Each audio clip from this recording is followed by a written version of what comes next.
Yes. Adam, is it on? Yes, okay. So while you're waiting, yeah, still no. This? Langhammer, yes. Not yet. Okay.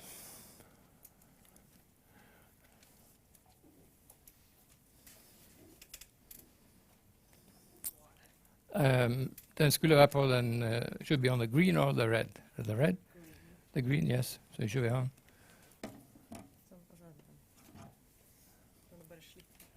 Det var litt hardt. Hva? Hva sa du? Nei, det er det. Hvor trykker det? Okay. It's not online yet.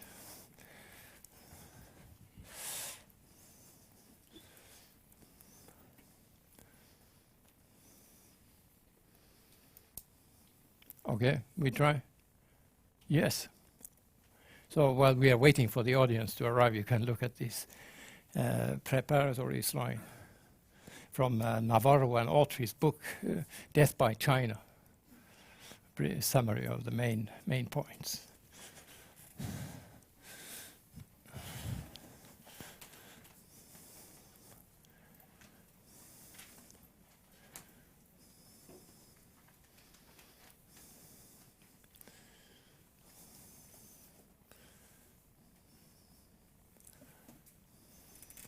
Okay. We can start? Okay. Okay, so then we will start. So, so welcome to all of you. First to say, this seminar is streamed live on NUPI's YouTube channel. So when you take the floor, you should be aware of that. And this seminar is part of a seminar series we have on global trade policy at the crossroads. We gratefully acknowledge the financial support from the Ministry of Foreign Affairs. We had a couple of seminars earlier on in this series, one about EU trade policies on China, where the EU Commission spoke, a second on state-owned companies and their role in the world trade system. Both these seminars, I think, are still online at the YouTube channels for people who want to see. It's, of course, a very interesting period for trade policy. I was in China, in Shanghai last week, and the trade conflicts are, of course, a very serious issue. And this introductory slide on Navarro's 8 weapons of job destruction is a kind of illustration of this, the perspective on global trade policy and the perspective on China, added by Navarro, who is the kind of main trade policy advisor of President Trump. Navarro, even in some presentation, had these arithmetics saying that that 40% of China's competitiveness was caused by cheap wages, but 41% was unfair trade practices. So this is kind of the theme for today's presentation. Just as a kind of background, we should recall that the U.S. trade deficit, which is a key part of the argument on the U.S. side, is not only about China. So this graph here is from a book I published last year, and the red curve is a net trade ratio, which is plus 100 if you're only exporting, is minus 100 if you're only importing. So the red curve is for the U.S. Trade deficit measured this way. The blue curve is with China taken out of the data. So you see they look conspicuously similar if you look at this long-term trend from 1962 until 2016. So, so it cannot all be created by the trading methods of China, certainly. Or perhaps the whole world is having practices that are adverse to the trade deficit. Or, of course, it could be due to practices and policies in the United States or economic phenomena, which is actually a likely explanation. Let me also remind you that Norway is also receiving some attention because there is growing awareness in the or analysis and debate in the US about the trade surplus countries. So, for example, Germany is one, and Norway was number 10 on the list, according to a recent paper in the area. And prominent economists have said that Norway is among the currency speculators because we are saving too much, and we should have spent more on consumption and imported more. So that's also a kind of debate. So this is not only about China, but today the theme is on China and Chinese trade, and whether Chinese export success was based on fair competition or unfair methods. So we have been lucky to have here with us today Professor Rolf Langhammer, who is working at the Kiel Institute for the World Economy in Kiel. By the way, the new director of the institute is also a cooperation partner of NUPI, Gabriel Felbermeier. We did a study on TTIP 2 years ago. So Rolf Langhammer is a trade and development economist. He's been the vice president, headed research on trade and development economics at the Kiel, also had professorships at the Kiel University, visiting fellowships several places, a long list of publications. I read your work on trade and development a long time ago. So in addition to his presentation today, Rolf will also produce a policy brief in the area that we will publish in relatively short time. You can also look at the Kiel Institute web pages, where there are actually several policy briefs that shed light on the issue. So with these words, I give you the floor. So where is it? Do you have stored it? The presentation, is it online? It should be on it. Yeah. Ah, yeah. Well, thank you very much, dear colleagues, ladies and gentlemen. Arne, thank you very much for this very kind invitation and for the warm reception. Of course, away from Oslo to Kiel is a short ferry ride. It's, of course, is easy, but of course takes a much longer time. It's much more expensive than going to Hamburg and taking the plane. So what I did is, of course, to save a bit of money. Well, I would have loved to go with a ferry ride, but anyway, I came from Hamburg. Maybe a bit about my background in order to make clear that there might be a bias in my presentation. My grandfather lived in China for more than 30 years. My father was born in China.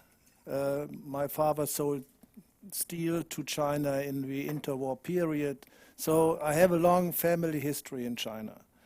The only guy who doesn't speak Chinese, it's my person, because it came a bit too late. My grandfather lived from 1906 to 1937 in China. Father spent his first 10 years in primary school in Canton, today Guangzhou. So, of course, this family history is long. And as this is known to Chinese authorities, I'm sometimes equated to be a China friend at any cost. And this I have to deny. Though, of course, it is absolutely clear that what China achieved in cutting hunger and bringing 500 million people out of extreme poverty is unprecedented in economic history.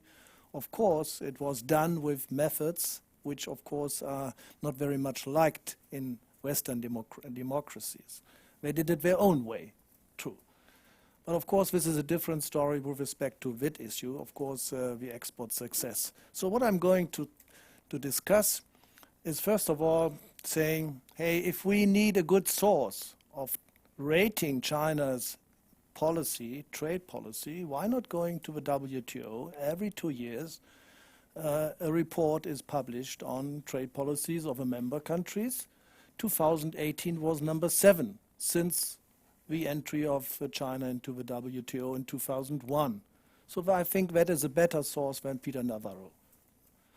Though, of course, the WTO represents some sort of diplomatic tune. They are, of course, also a bit careful with respect to critiques. You can read behind the sentences what we mean, and I will try to make that clear. The second, of course, is if there are some better ratings for China's trade policy compared maybe to 2001, 2003, 2005, of course, actually, there are a number of very blind spots in China's trade policy today still. But of course, there is the flip side. Of course, if you talk about unfair competition, maybe that China is also competitive in a fair sense of a market economy. And the arguments for pro-China's very strong competitiveness beyond any sort of policies, I think also should be honored and should be discussed. Then we come, of course, inevitably to the trade war. And of course, it is in full swing. It is what I call shooting at a moving target. We do not know for the time being what will be the outcome, whether it will be solved, when it will be solved, and so on. So we'll discuss that. And then, of course, it comes to Europe. I call it that sandwich position. Everybody is looking upon Europe from the one side of the Atlantic, from the Chinese side. So everybody is turning around Europe. And what should Europe do? That's very important. Also, of course, for my country. And finally, some conclusions. So that's the whole bunch, and it's a large basket. Now, are the complaints about unfair practices really a matter of the past? So 15 years ago, we would be quite sure, would be quite clear that a large number of so-called unfair practices were still in the Chinese policies.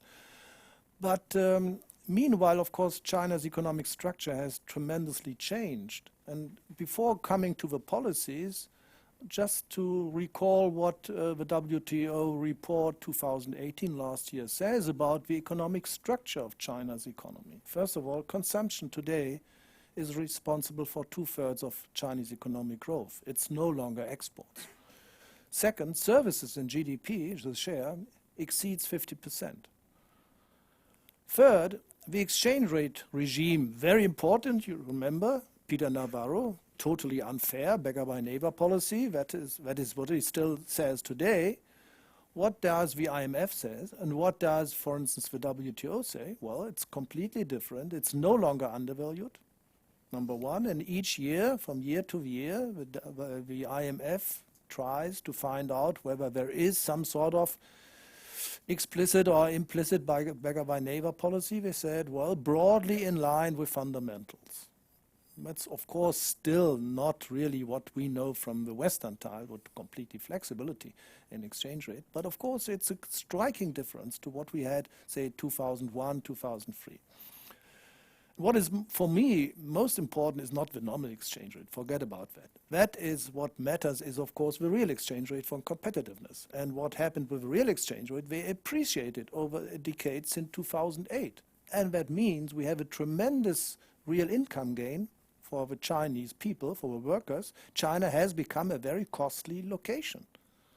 It's no longer cheap compared to Bangladesh, Vietnam, and the neighboring countries. China has really become a very costly location, and what is important in recent times is that China prevented market-driven further depreciation of its currency through exchange rate controls, for capital controls, controlling against capital exports. You know, we have a dilemma, monetary policy, targeting the exchange rate or having it flexibility in the exchange rate, and of course having capital controls. China manages to some extent its exchange rate by keeping a tight hand on capital exports. And that is what China does, and that was of course something where it found a number of also Western economists saying, yes, that is the right way to do it under the circumstances of the Chinese economy. So we have a real appreciation of the Chinese currency. That means the immobile factor has become more expensive, and that is, of course, wages with people. And that is, of course, has some pluses and some minuses. We'll come to that in a minute. And that means, of course, China is on the way of becoming a normal, large, more inward-oriented economy compared to the situation 15, 20 years ago.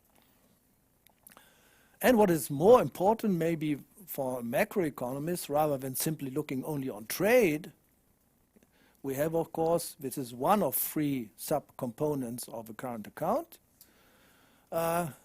We have a current account will turn negative in China by 2022, according to estimates of the IMF and the World Economic Outlook. And that means that China will become a net capital importer. Interesting, very important. Will have profound implications for the world economy. Turns into what we Americans so far are, net capital importer. So, what does it mean?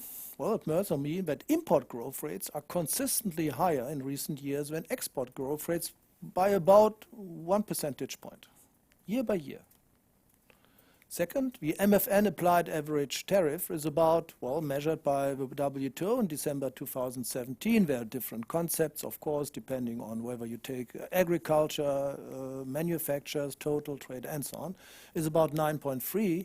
It's declining. And compared to other large emerging markets, say India, well, maybe not the right fair yardstick for China, but trade, for instance, Brazil, then of course this is a relatively low tariff rate.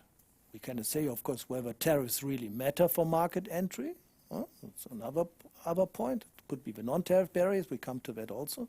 But anyway, of course, it's not really something where big complaints exist, except complaints by Peter Navarro.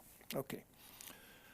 And of course, what China did in recent times, it reduced applied tariff rates unilaterally for many consumer goods. So that is exactly what free traders would like to see, of course, not relying on reciprocity, not relying on a Doha round, which of course is dead, not relying on preferential trading agreements with partner countries in the regional economic comprehensive partnership agreement, but simply doing it unilaterally on an MFN base for everybody in the world. And that is something, okay, where the Europeans could say, well, did we do it? No, we didn't. China is a major recipient that is very much honored by in the trade policy report by the WTO. China is a major recipient for FDI. Is that an open economy? Well, of course, there are closed economies. India is a typical case for a relatively closed economy, but China, in this respect, is fairly open to FDI. And when I talk to my German colleagues from the German industrial side, the Germans have been traditionally very strong in China. It's all sometimes forgotten that before the First World War, the second largest business community of Germans outside the industrial world, next to Brazil, was in China. So companies like Siemens and so on are in China for more than 150 years. I think that is quite a different story. And that's, of course, yes, China continued to be fairly open to FDI, and that has implications for learning, for acquiring skills, and so on and so on.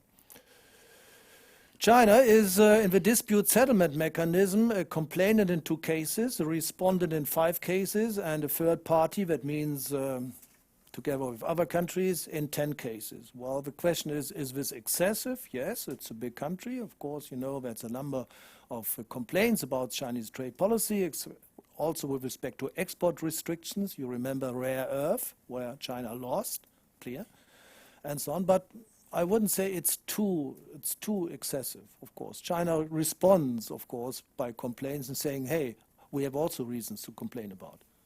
So in this respect, China is not passive. It's very active in this field.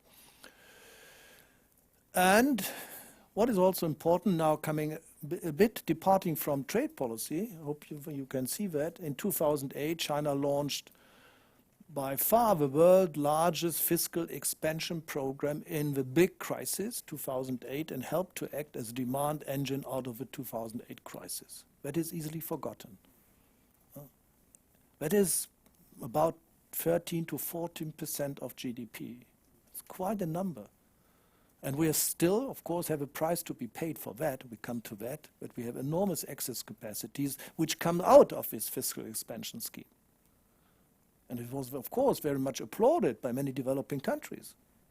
Brazil became the largest, or China became the largest trading partner for Brazil and other commodity exporting countries, of course. We're very happy to have China taken them out of the crisis.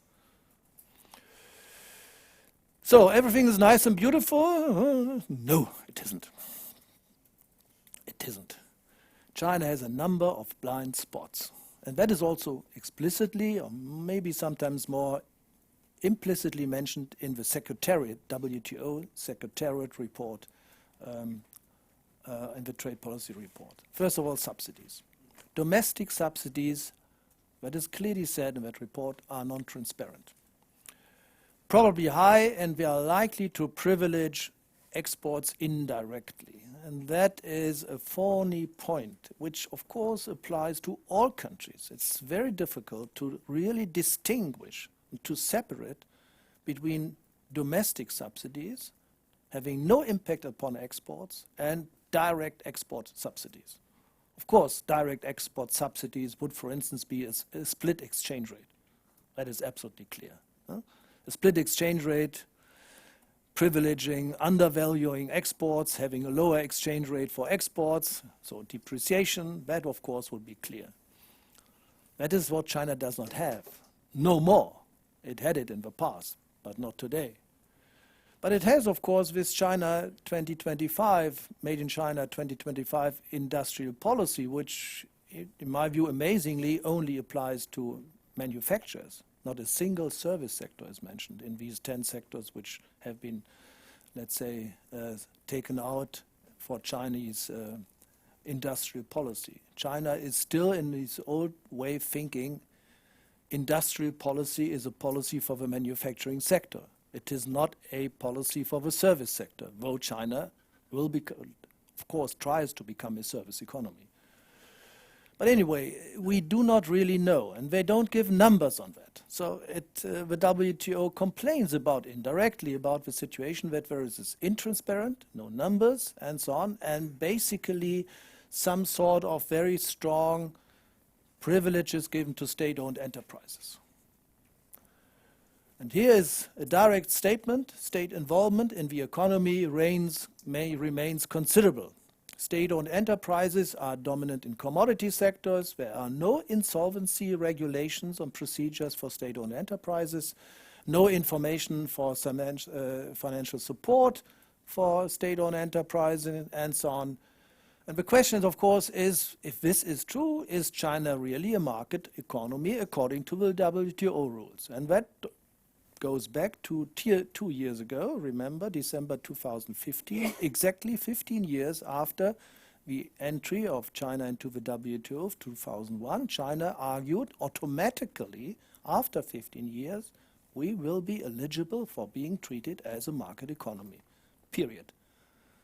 And the partner countries said, no, we have a very different view on that, especially the European Union. We will, let's say, develop our own criteria on what is a market economy, and we will continue to treat China as a market economy if, in particular, Chinese companies are not prepared to cooperate with the European Commission in Brussels on anti-dumping complaints.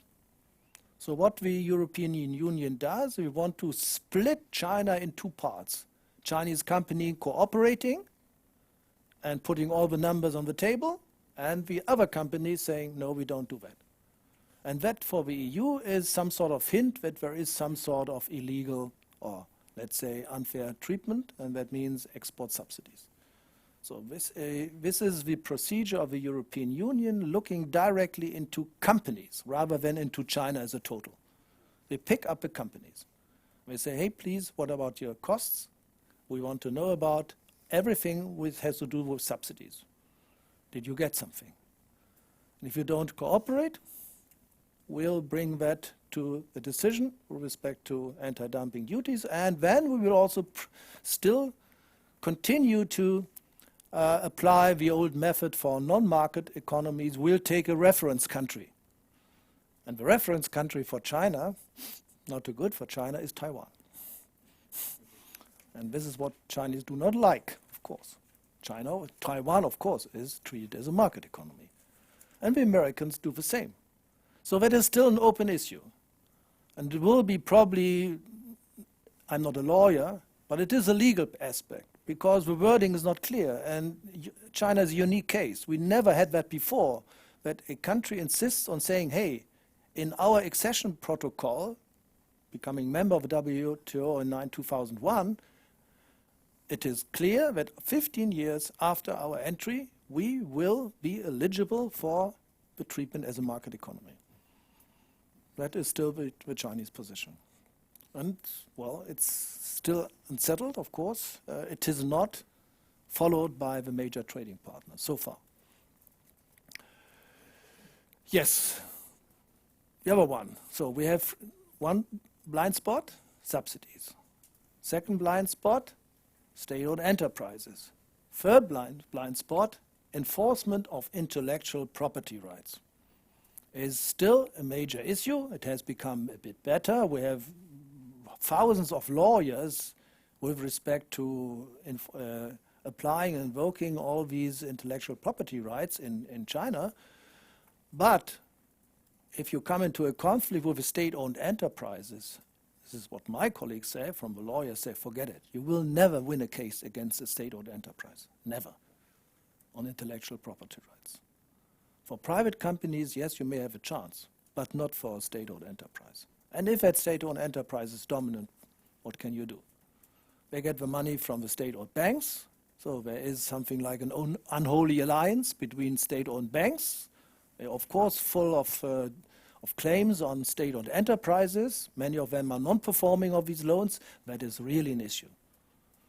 And whether it has something to do with what Peter Navarro is saying, yes, this is one of his points, of course, is still an open point, though, of course, it is not quite clear whether it has something to do with trade in goods. The situation is that after the formation of the foundation of the WTO, we had the old GATT, goods trade, GATS, service trade, and then we had a third one, and this was intellectual property rights.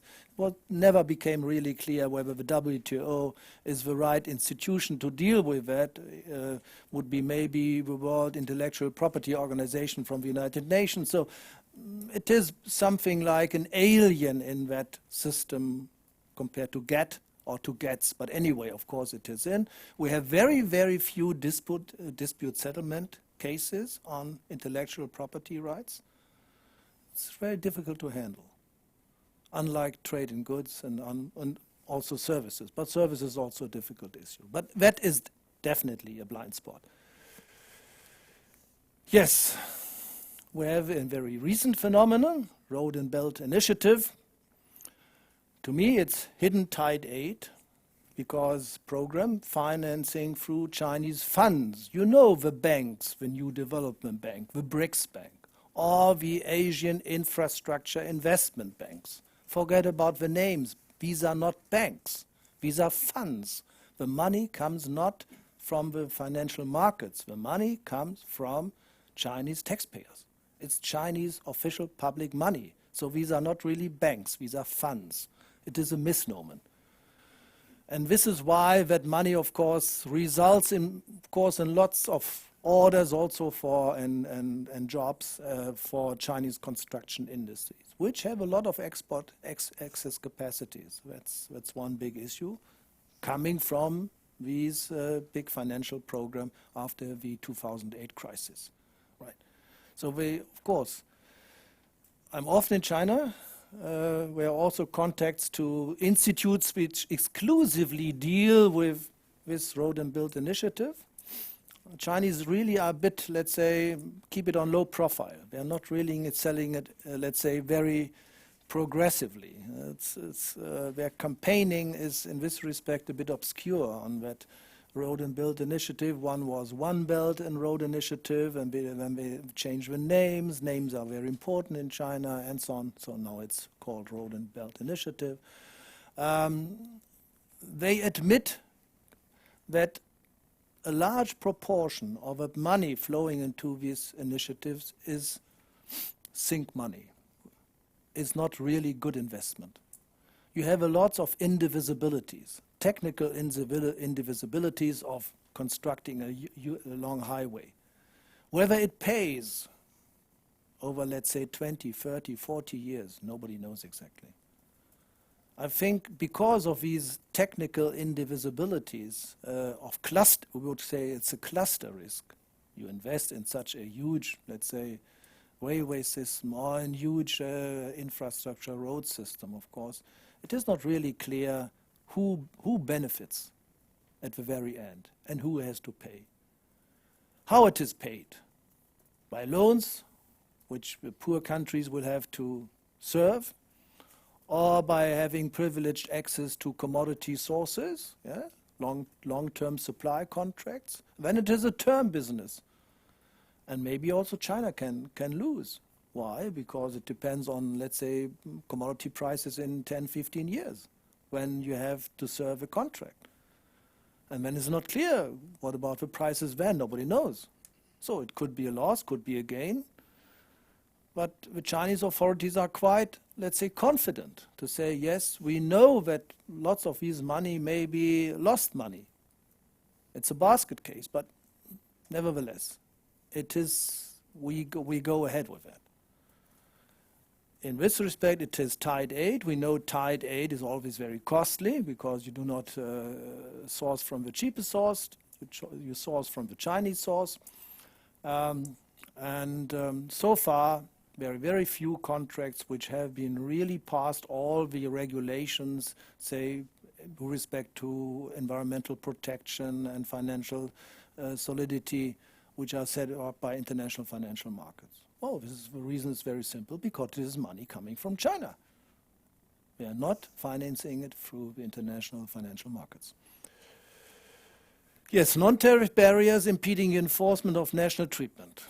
That is really a big issue, and it is a big issue especially with respect to service trade, because in service trade we do not have tariffs. We only have national regulations which discriminate against foreign suppliers, even if these foreign suppliers are already acting in the market. So they have already passed over the hurdle of market access, but now we are in the market, and then they are discriminated against local competitors. It's very difficult to measure, to put, let's say, a number to these things, but they are definitely much higher than the tariffs, sure. But it's very difficult because services are so heterogeneous. We have more than 150 services according to the WTO classification. Consumer services, business services, and so on. And saying, hey, what is the average tariff or the tariff equivalent is almost impossible. But it's absolutely clear that in services, China has still a lot to do with respect to market opening. And secondly, especially if you come to services supplied by state-owned enterprises, you definitely, as a foreigner, you are acting as a big disadvantage and face big hurdles with respect to market access. So, there are a number of blind spots, true. But there are also arguments for pro-strong market-based competitiveness. Number one is, and that is beyond trade economies. China's entrepreneurship mentality is highly developed. So who is investing where it really hurts? China. They go to places where nobody would like to go. And they do it. And they stay. That is what the former colonial powers in Africa never did. They choose the easy way, but not the hard way. We're going to countries where nobody goes. South Sudan is a country where I say, igit, nobody goes there. They are prepared to go there. They go to Ethiopia, setting up companies in the textile industry. And these textile industries become competitive. Nobody did it before. We always said, hey, where is the manufacturing sector in Africa which can, let's say, continue to play the next relay when the Asians become too expensive, or maybe Latin American countries? Africa, yes, but it never really materialized until the Chinese came. So Chinese companies are setting up really with lots of engagement, and they stay there, companies in the manufacturing sector which can become competitive in Africa. So that is one example. Now, of course, the global networking works very well via overseas Chinese community. It's not quite clear how large that community is. The numbers in the ballroom are basically 60 million. 60 million doesn't seem too much, but it's okay. It is really something where the Chinese community is very strong in the world. Basically coming from South China, from the Guangdong and Fujian province. The two provinces. And these were traditionally always the traders. They were always interested in overseas business. Interestingly enough, we are located next to Hong Kong. Maybe we can raise that issue in the discussion on Hong Kong. But these people from southern China were completely different from those from northern China.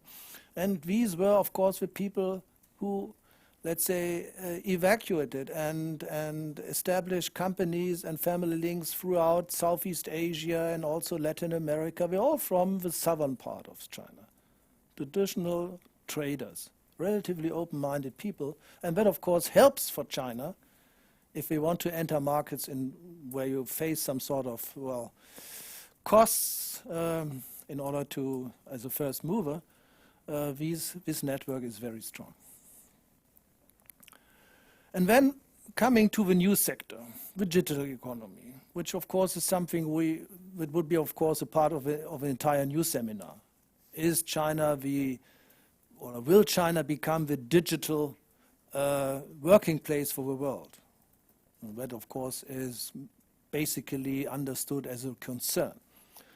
We have four big advantages. One is we have very lax data protection.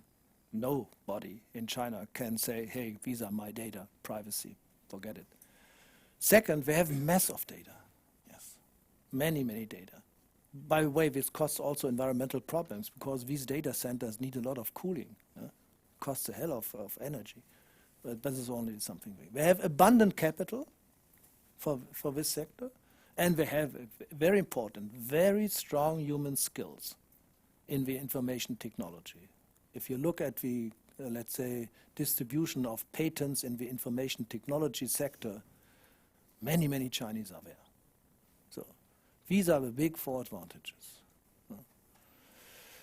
But there are also some disadvantages. Maybe I will mention it by, let's say, in a minute. And they are, as I mentioned earlier, they are relatively open to FDI, and that means that, of course, we are learning from FDI. We are learning from inward FDI. Very steep learning curves. It's not only faking and imitating and so on and so on. We're really also learning.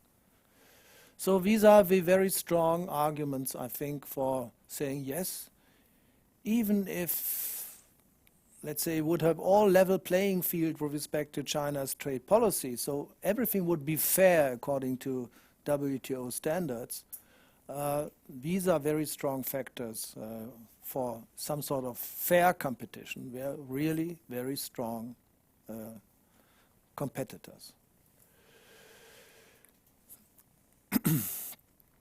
Final point refers to the government.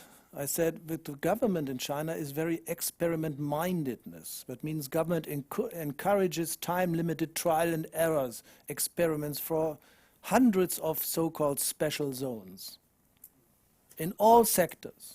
You know that famous zone in Shanghai with financial services, but they are also very, very important zones. And they try, of course, saying, hey, within 5 years we expect you to be competitive in this special zone, and if it is not working, we close it. So this sort of experiments is very, very strong. It's what I always say, I would like to have it more in Europe, but it's not really working. And the training fields, that means trying something via a small, let's say, spot which to some extent mimics world market conditions, and that is Hong Kong, is still there. The question is how long? It's of course a matter for debate. My view from the very beginning was Hong Kong will lose the competition with Guangzhou and/or Shanghai at the latest, of course. Because Guangzhou is already, the Pearl River Delta community is already strongly taking over. It's scale economies. Guangzhou province is very much more competitive, and they're also very open-minded. And Shanghai was traditionally always a very strong marketplace in the digital economy as well as in the traditional economy. And I think we'll say that Hong Kong, well, still will fight for that special role as a free trade center of the world, with respect also to trading. But I think scale economies speak for either Guangzhou or Guangdong province in total. Next door you have Shenzhen and also Shanghai. But that is something that's very speculative. Now, the trade war. What do we know from the figures so far? Well, the direct negative effects, and I underline direct, the direct negative so far under control. Both for China, the global economy estimated at less than 1 percentage point loss of economic growth. Was even lower. So in the early, we do not have really new numbers, but of course this only affects, let's say, the direct trade.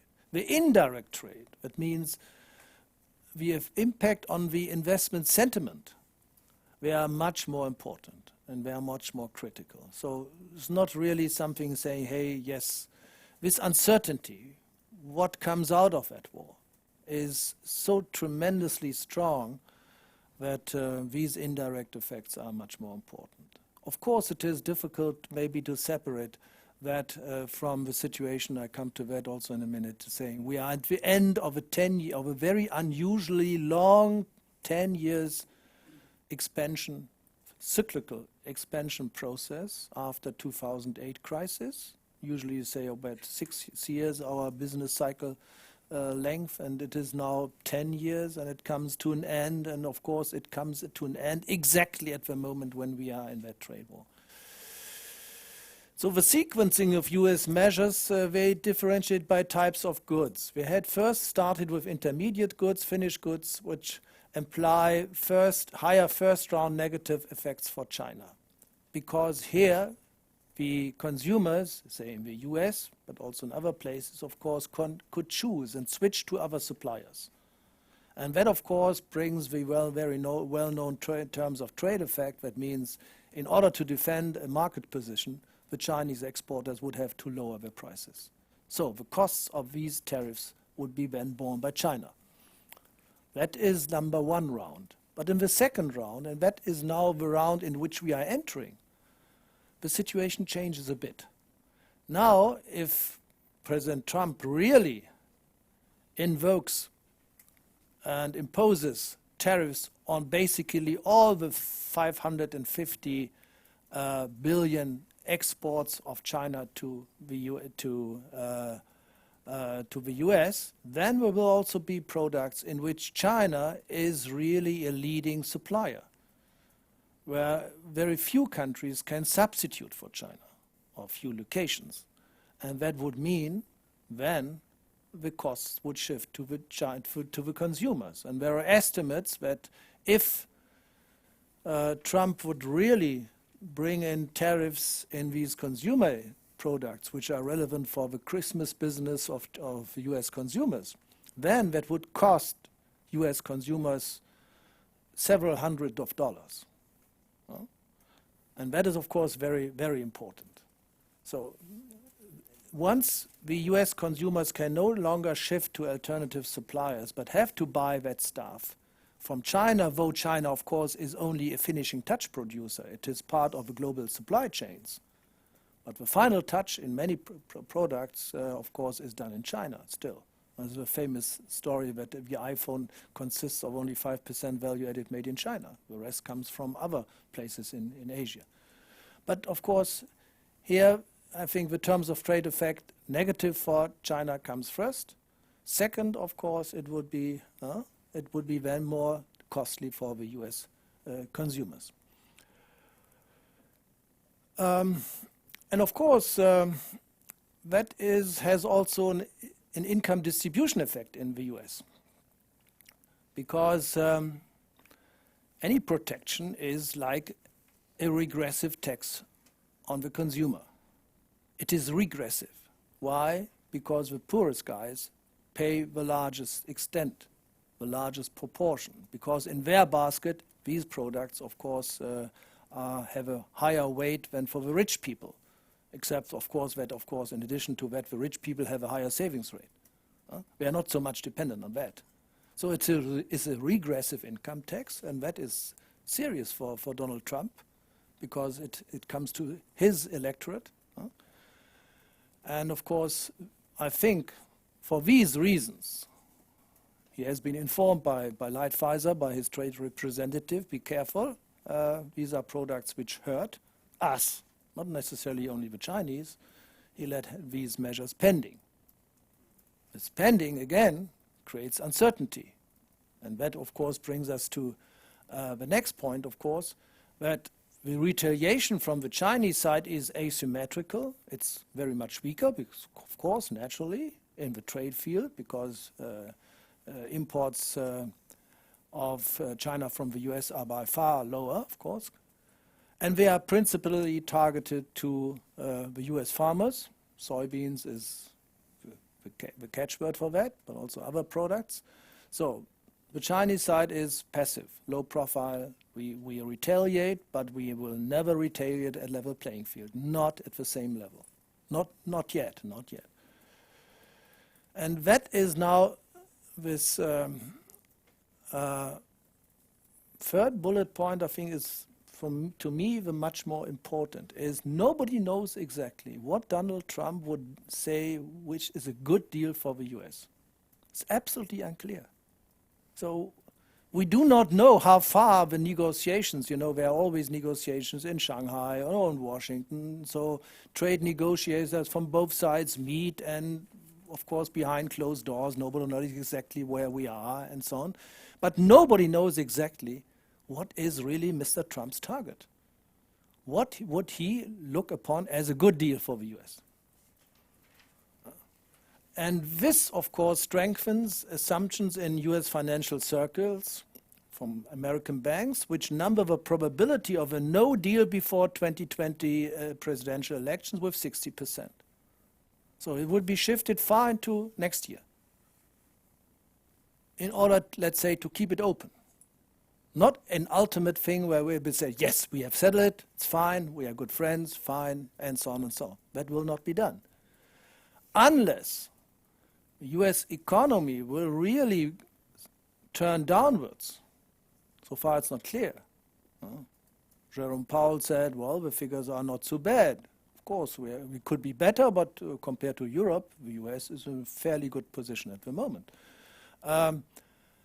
And we call that a veneer of a deal. That means at the surface, there would be, let's say, Mr. Trump would say, hey, if the situation gets sour with respect to jobs or with stock markets, he would probably make a deal with China, but that is only at the surface. It's a ceasefire. It's not really an ultimate deal.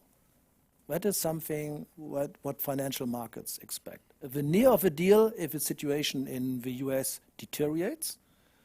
No deal before the elections if everything goes like usual. And it's unclear. So, of course, we are still, fortunately enough, still in the trade field. But of course, if the conflict would be shifted to the financial sphere, and there are some instruments available for Donald Trump, he can block Chinese access to US financial markets by invoking the so-called International Economic Emergency Power Act. That would be a game changer. And it would likely to provoke China's response, maybe letting the RMB fall much more, stopping the purchase of US assets, maybe also selling something of the 3 billion, and so on and so on. So that is not yet there, fortunately enough. But it is not ruled out, even not by the financial markets, because we do not know exactly what Mr. Trump has in mind with respect to a good deal for the US. So, what does he have in mind? Of course, is saying, well, we know textbook lesson is import tariffs are equivalent to taxing exports. This is what we know. And that means losses for both. And Mr. Trump's, that is absolutely alien to an economist. We think in win-win situation. That, forget about that. We are in a completely different game. That means if the US loses less than China, he would say that is a win. That is something we have to think in our models. It is not yet there in our models. I have never taught that in my lesson at school. So losing less than the other is a gain to me. Very strange.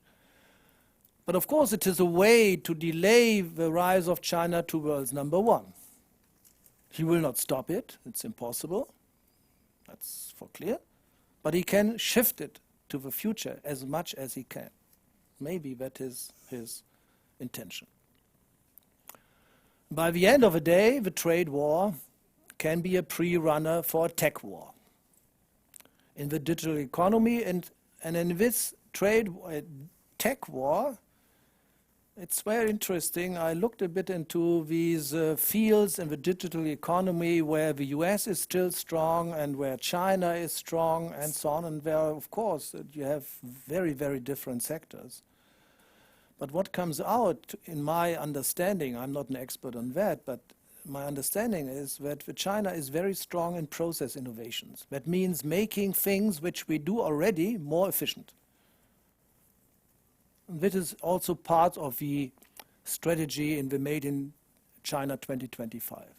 The traditional industrial sectors, everybody know about these sectors, and of course making these sectors more efficient. That is what we call process innovation. But what the Americans do is a bit a different story. They are very strong in product innovations. They bring new products, services. Netflix and streaming services did not come from China. They came from the US. So there are lots of services available in which the US is very strong. It maybe has to do, of course, with the open-mindedness and, let's say, also the limits which Chinese people have to endure because of, well, not really, but they are, of course, not opened in the internet, censorship, and so on. That means that the US is still leading with product innovations. And that is very important with respect to the job situation. Process innovations, always say, has cost jobs. Product innovations bring new jobs. So what is the balance? The more you can rely on product innovations, the more you can substitute for the losses in process innovations. The problem is, of course, how to, let's say, make a match between people who lost the jobs because of process innovations and those people who are needed in new sectors for product innovations. There's probably a mismatch. And the time span needed to overcome this mismatch is probably fairly long. We see that also in my country. I think that is very a serious problem, especially in a country which is so reliant on manufacturing, as for instance Germany. So that brings us to Europe, in a sandwich situation. What to do? Well, we in Europe, we are all affected visibly because we produce in China for the US market and we produce in the US for the Chinese market. So we are all parts of these global supply chains, and that means we are dependent on that. We are affected. The more manufacturers-oriented a European supply profile is, the more it suffers if it cannot benefit from trade diversion. That brings especially German companies into an unfavorable position, in addition to what we already see from the cyclical business cycles aspect, that this cycle after 2008 now comes to an end. So, of course, people say now, again, Germany is the the sick man of Europe and so on. Of course, these are catchwords, forget about that. But anyway, of course, this is a situation where you can say, yes, can we benefit from trade diversion? Yes, in the beginning, yes, and Mr. Felbermayr, our new president of the institute, has some numbers and saying, yeah, yes, so we are benefiting from trade aversion. Of course, traditional trade theory would say trade aversion is not necessarily very efficient, but anyway, let's keep it this way, yes. But in my view, I say yes, maybe at the beginning, but not at the very end. I would say that the trade aversion is a typical static concept. The dynamic aspects, of course, go into investment and changes in savings behavior, and then maybe the numbers are different. But of course, so far we can say yes, maybe that we are also to some extent also beneficiaries of this trade war between the two, because we can substitute what in the US market what the Chinese can no longer export and so on. It's not quite clear.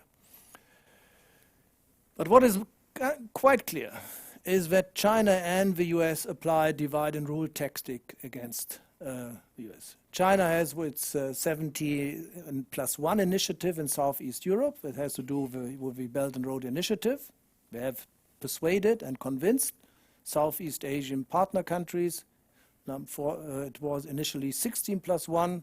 Of course, one is China, but 17 is now Greece. Number 17 is Greece, and they have said, yes, we are signing contracts that we are now partners in this Road and Build initiative. And of course, the US, with its preference for a hard Brexit, that's a story for itself, pressure on NATO partners to raise defense expenditures, to join the US in penalizing Huawei and drawing a picture of German dominance. If you listen to Fox News, you say, hey, it's a different world.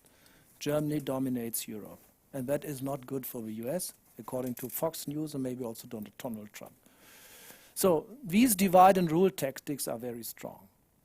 And of course, Donald Trump loves Poland, because in Poland, of course, he goes through open doors, but he doesn't love Brussels, he doesn't love Denmark, Greenland, and nor does he love, of course, Germany so far. That is a problem. What does China do? China lures the EU with the China-EU free trade agreement for many years. I was invited by a Chinese institute to go through these effects of a free trade agreement, saying, yes, you have the models, fine, and we can see the models, and what comes out is good. So there are lots of studies also by colleagues doing these studies, and why not really going more into the direction of a free trade agreement between the EU and China. And I accompanied years ago Mrs. Merkel on a trip, and she was very cool in saying, okay, we have still an open issue, step by step. First, we need a bilateral investment protection agreement. And we negotiate that since 2013, and we are not coming to a conclusion. Because the Chinese authorities are not prepared to bind themselves for pre-entry conditions of FTI. So to say, hey, in this sector, so a negative list or a positive list, something which is clear, here we hands off from these sectors which are totally private and the Chinese government has nothing to say. This is what the Chinese government is not prepared to do. And this is why we are now negotiating for 6 years. And without such a bilateral investment agreement, forget about free trade. In my view, the next battlefield, apart from the tech war, will not be in trade, will be in investment. We are coming closer to closer with respect to very aggressive and defensive in strategies against foreign direct investment. And I think this is much more dangerous for the world economy than a trade war. But that is something we can discuss later.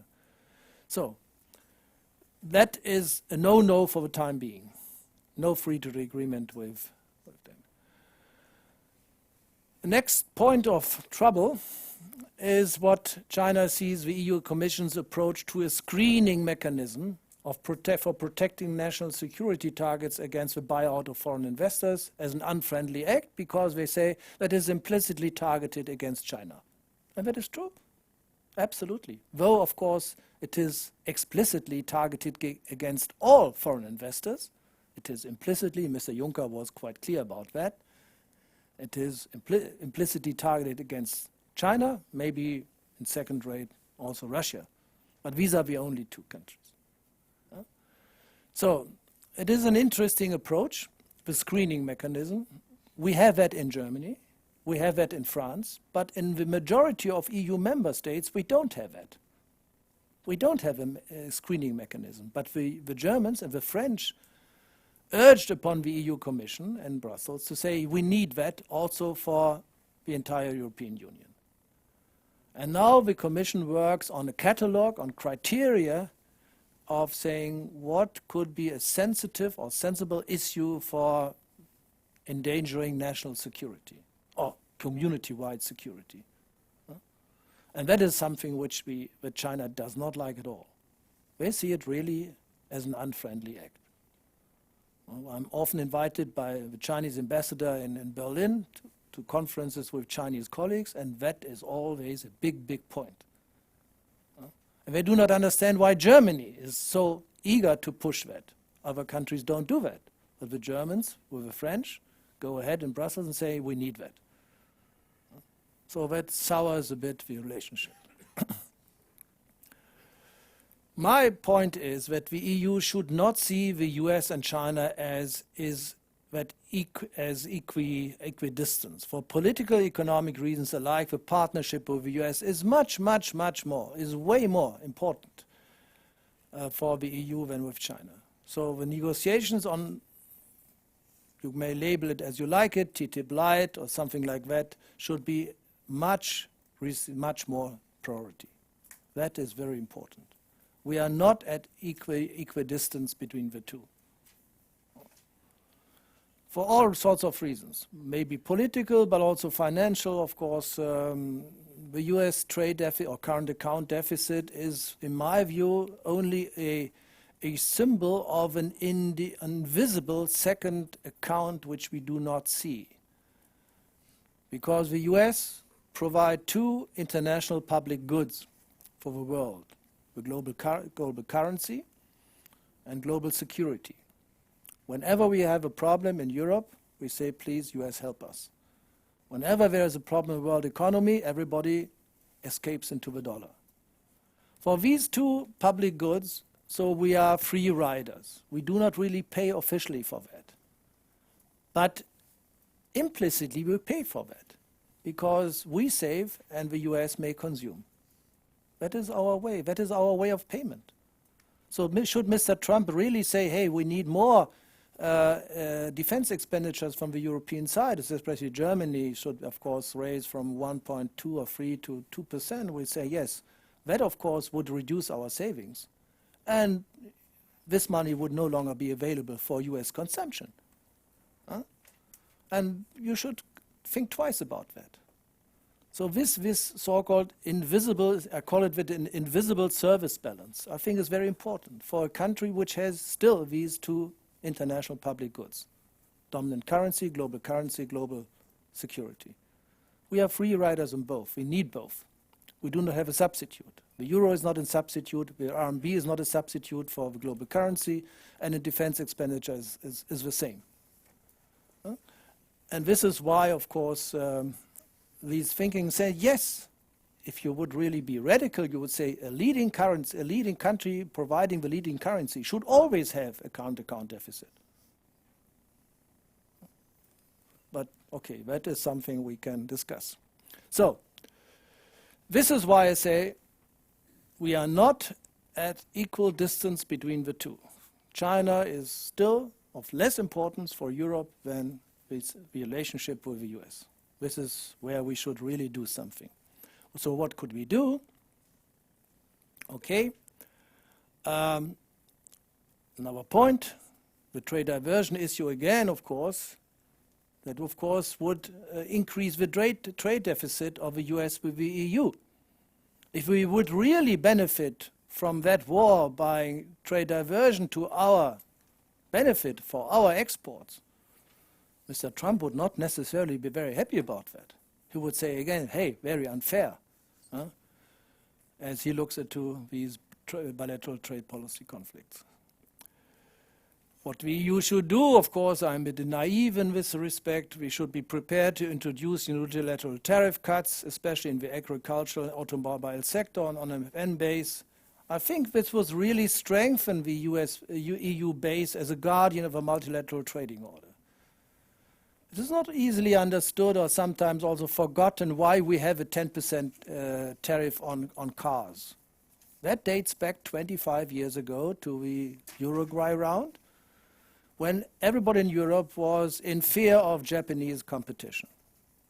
At that time, my students would have no idea, we had not a uniform European market for cars.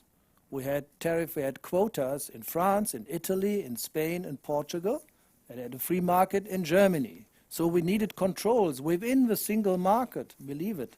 We need controls on which cars, what numbers of cars, or Japanese cars entered the border between Germany and France.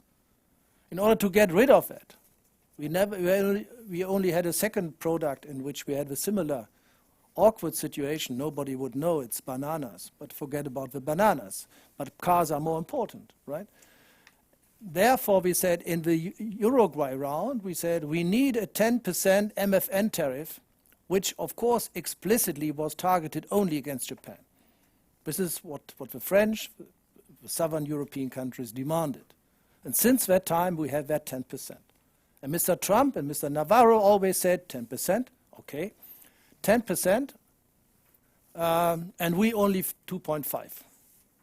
That's unfair. The 2.5 is also a misnomer because special cars, especially trucks and so on, of course, pickup cars and so on are targeted, of course, have a higher tariff. But here, the European Union could do that. And behind closed doors, of course, especially German automobile companies say, yes, we would prepare, we don't need the 10% anymore, no. But we are not giving it for free. Reciprocity, that's in the mind of these people. So conclusions, yes, the time is up. Compared with the post-W2 entry period after 2001, China's external economic relations and the underlying policies have received more positive ratings. If you compare the wording of 7 reports since 2001, it has really improved. I see the WTO Secretariat, though, as a diplomatic area, of course, diplomatic institution. We don't have troubles, of course, so far. I think this is well-based. Second, without the massive Chinese fiscal expansion program to overcome the 2008 crisis, the world would have suffered much more from the crisis. I think it would be fair even to remind us of that situation 10 years ago. Fiscal expansion, however, has fueled a number of problems, such as the excess capacity and distorted production patterns for which China is criticized today. Steel, construction, cement industry, what have you. So, but this does not preclude the ongoing existence of blind spot, in particular, lack of transparency, ad hoc interventions, subsidies, heavy hand of the state. It's still there. Difficult to measure, but it's there. China is moving now from an export-oriented, investment-driven economy to an innovation-driven, inward-oriented economy with a negative current account. For many countries, this movement is too slow, but if it would be more rapid, other people would also complain about that. Difficult, yes. Perhaps also mentioning that China's productivity growth is very slow. There's a report now last week coming out from the World Bank. A former colleague of mine, Martin Reiser, is heading the office of the World Bank in China. They have come out with a progress report on Chinese economy saying the deterioration of productivity growth is really scary in China. So we have to do something about it. The U.S.-China trade war can backfire on the world economy, yes, and the U.S. in particular, if the uncertainty about the contents of a good deal for the U.S. continues to weigh heavily on investment sentiment. Until we know what is a good deal, what Mr. Trump really wants to have. This is, of course, very negative. So, I have more to say on conclusions, but they're not moving. What happens? Did I do something wrong? Okay. Oh yeah, here it is.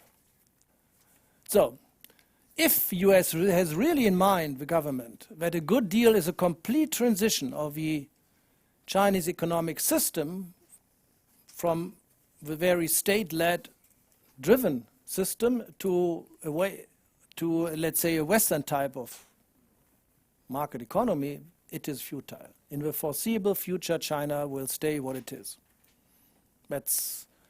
They want to lose face, of course. The supremacy of the party is not an issue which can be discussed in trade negotiations so far.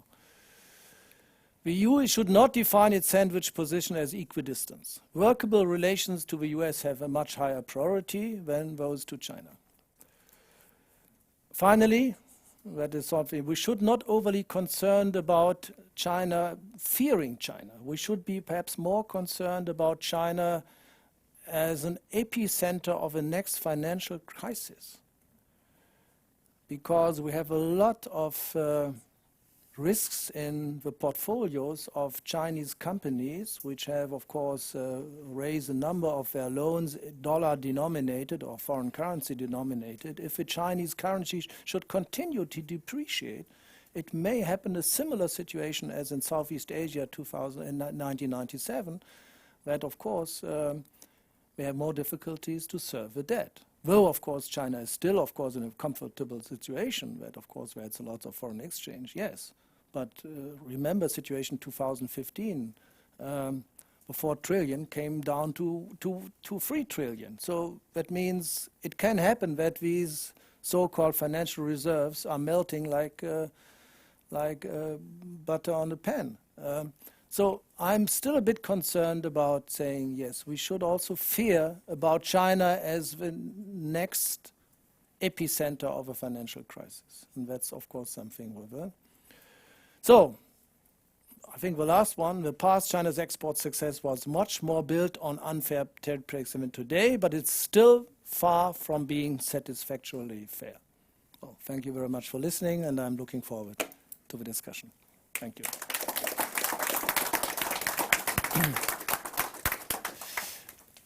So, thank you very much, Rolf, for this excellent analysis and overview. I have many questions, but I can ask them later, so I think we will allow the audience to comment or ask questions about these issues.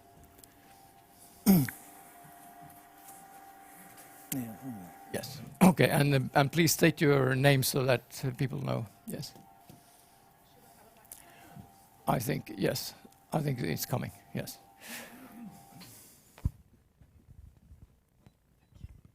Hello, my name is Hege Medin. I work as a senior researcher here at NUPI. I want to thank you for a very interesting presentation. I want to go back to what you said initially about the state of China today, and you mentioned China being a big receiver of inward foreign direct investment, and that China is learning a lot from this. So I was wondering if you could say a bit more also about China's outward foreign direct investment, because actually traditionally FDI flows went from rich to poor countries or from rich to other rich countries, right? Yep. But during the last decade especially, the flows have also started to go the other way. So flows are going from emerging countries, emerging economies, and China is the main driver behind this. And also, I guess that these investments are also heavily subsidized by China. So I'm wondering if you could say a bit more about this, about China's motivations. Do you think China is learning a lot from it, etc.? Thank you. Okay. Or should we? Yeah, you can give brief responses. Yes. Okay. Yes. I take another one. We have a question from Jarl Hamstad. Yes. Okay, that speeds up. Yes.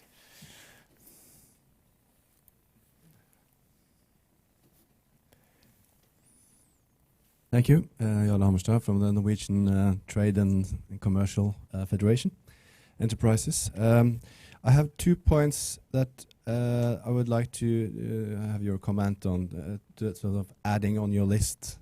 One is the way that the Chinese use their online platforms, as they're sort of bypassing importers and selling directly to American and European consumers through Alibaba and Wish and those kind of things.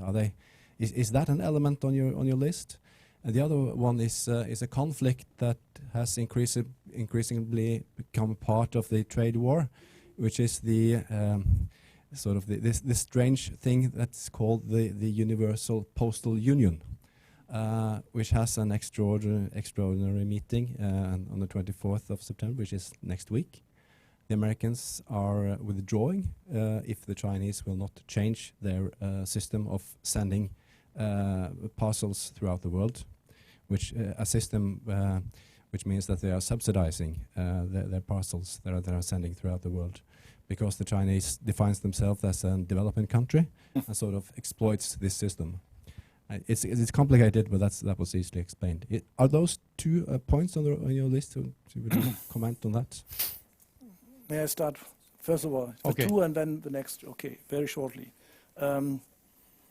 Yes, China has become, of course, a strong investor in emerging markets, starting with the commodity sector, in which we Europeans are not very strong, and continuing to the manufacturing sector. Of course, we used, let's say, the non-existence of competitors in these fields, of course. Especially, as I mentioned earlier, in Africa, with respect to manufacturing investment, yes, it's very strong. Whether it is really subsidized in the sense, it's not really quite clear, because we are not serving the national market. We are serving, of course, we want to use these markets as a platform for exporting under, let's say, privileged trade relations between the African countries and the European Union. So then we have to cope with rules of origin and so on and so on. We'll see what happens. It's not yet there, but I think, yes, in this respect, in the emerging markets, we are very strong investors. With respect to industrialized markets, current major concern in Europe with respect to screening, the numbers are very volatile. Maybe 2 years ago, everybody would have said, yes, we extrapolate that. Tremendous increases from a very low base in Central Europe, especially also in Germany, of Chinese investment. 2018, a sharp drop. So it's very difficult to say what's behind it. We know that the Chinese government really screening the structure and the direction of FDI. So for instance, they say, yes, in the tech industries, yes, you would like to see that. But for instance, in hotel industries, no. We had that Chinese company, HNA, a tourist conglomerate, basically in the hotel industry, which wanted to, of course, to invest more in the hotel sector in the world. The government said no. So they are targeting this. So the situation is not quite clear. Sometimes, years ago, I came across companies in Germany who are about 100% owned by Chinese manufacturing industries. They say we have no problem. As long as the numbers are okay, the profits are there, we can do what we want. So it's the German Council of Economic Experts had the same position, saying we should not fear that. Maybe that politicians have a different view, but what is really interesting is the volatility of the numbers from a very low base. It's not, the jury is still out. First of all, yes, the online platform is an issue. Because in the digital service exports, computer games and what have you, in Europe, especially also in Germany, we complain about the loss of the value-added tax on imports. There are absolutely no revenues, though the business is huge.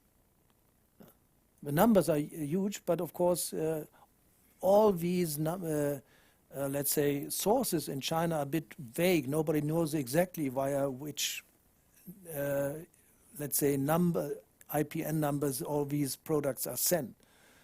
The Chinese do not register that. They say we do not levy an export tax on these products. And this is why we do not simply care.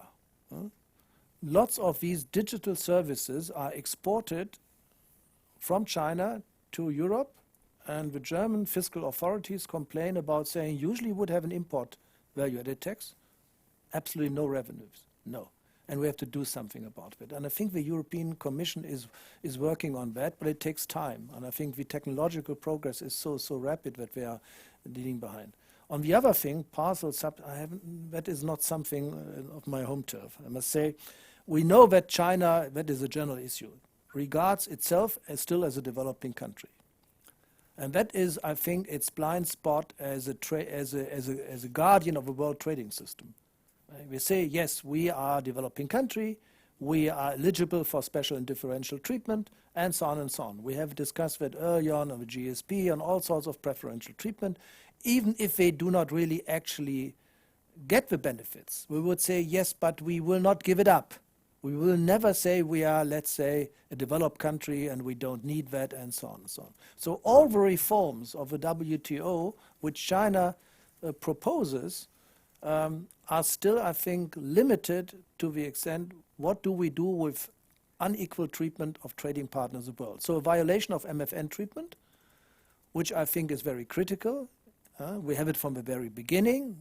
Certain articles, I think 18, in the GATT says, yes, countries in the state of development can either postpone liberalization longer than others, or can claim for special differential treatment. That means better treatment for their exports, and so on. And since the 60s we have that, GSP, and other preferential trading arrangements, and so on. And we have, of course, also in the Tokyo round, we had Chapter 4, where developing countries could run or could negotiate on free trade agreements which explicitly violate Article 24.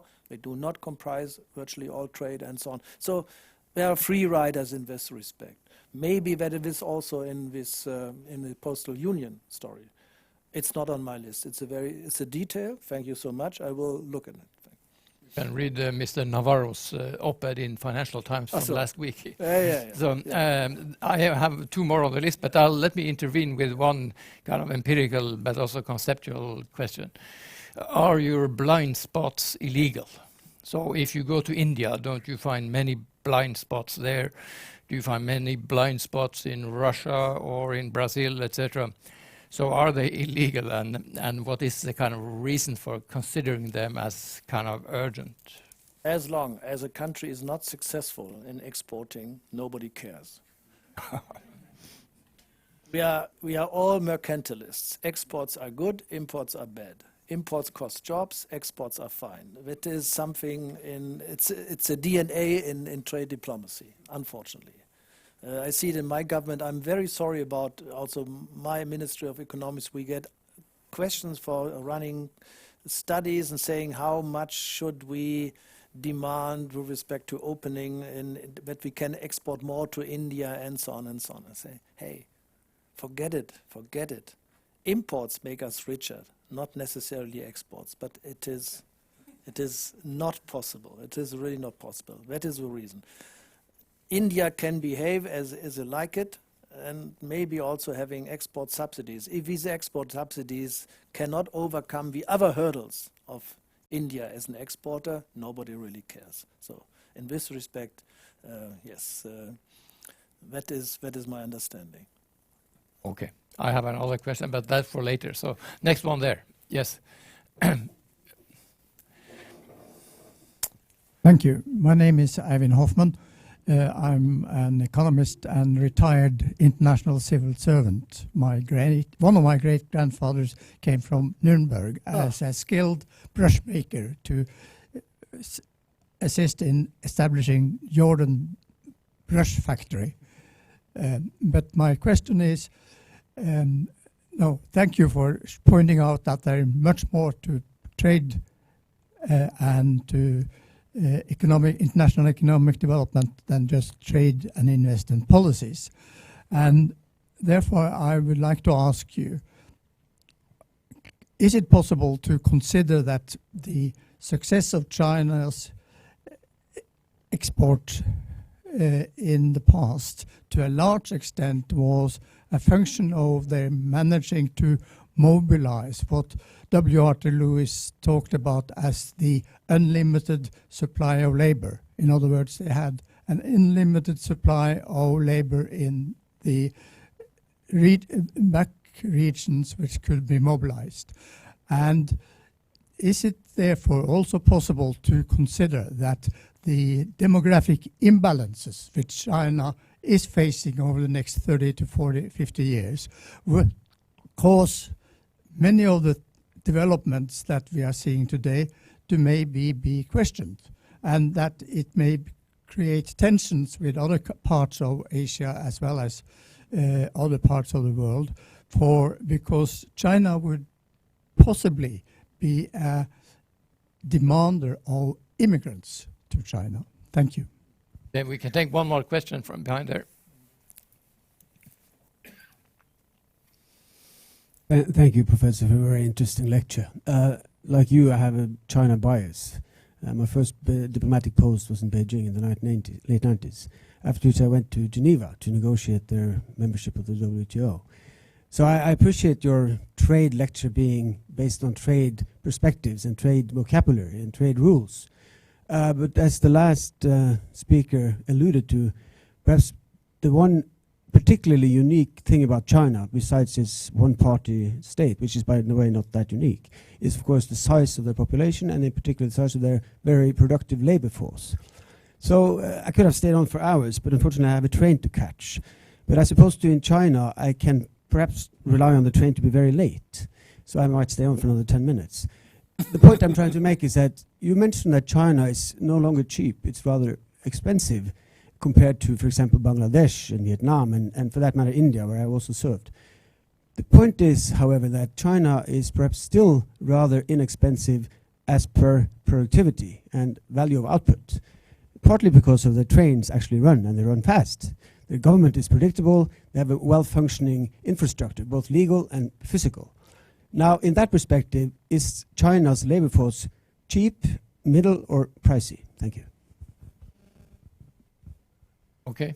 Okay, first of all, with respect to the, let's say, direction of the export initiative of China since 1978. I think they started with what we call township and village industries. That means concentrating on areas where you do not need much capital, but exploiting, let's say, skilled and motivated labor from the local resources you had, being very much labor intensive and so on. And this was the way of China always did, very gradually looking into how can we minimize the use of capital in order, first of all, to become competitive in exports. And they started with these industries, and very cheap industries and very primitive today, and they have gone on and on with these, what they call experiment-mindedness, saying, okay, we have to try something. Of course, also with the help of foreign investors. And they were looking all around the world, sending everybody to a certain fair and saying, what is state of the art and what can we do? And we have the nose for making a business. Whether this will continue in the future, of course. The billion question is, of course, will China get rich before it gets old? That is the point. And dozens of conferences where, of course, I'm only allowed to speak for 15 minutes sharp. That's typical Chinese. Saying, yes, are we trapped in a middle income trap? Will we had a glass roof where we cannot go beyond? And we must say, yes, we are above the more than 30 provinces, maybe 5 or 6 are already, let's say, high income countries. Provinces are like countries. Fujian province, Guangdong, Shandong, Zhejiang, and so on. But what about the others, of course? And the spillover is not easy. The trickling down effect is poor. So I would say, yes, the probability that China will be trapped in this middle income trap may be higher in middle income, but never achieve sustainably, that means forever, a level of high income countries is very real. So I'm not fairly optimistic about the speed whether China can really achieve forever, sustainably, and not just once and then it drops down, what we have seen for many countries, getting this level of high income and then falling back. I'm not sure whether China will make it. I would say yes, higher middle income country for a country of its size is fantastic. It's great. But let's say on average, being a high income country with 1.3 billion people, I don't see that. And that, of course, creates, lots of problems. One is productivity growth in all countries of the world, but especially in China, is very low, even sometimes negative. Second, we have still this distortion of a gender issue. We have much more men than girls. We need inflow of people. There is a market for marriages, yes, coming from Southeast Asia, for countries of Cambodia, Vietnam, Laos, and so on and so on. There is a fierce competition on the wealth market for marriages. And of course, this also distorts the savings behavior of people.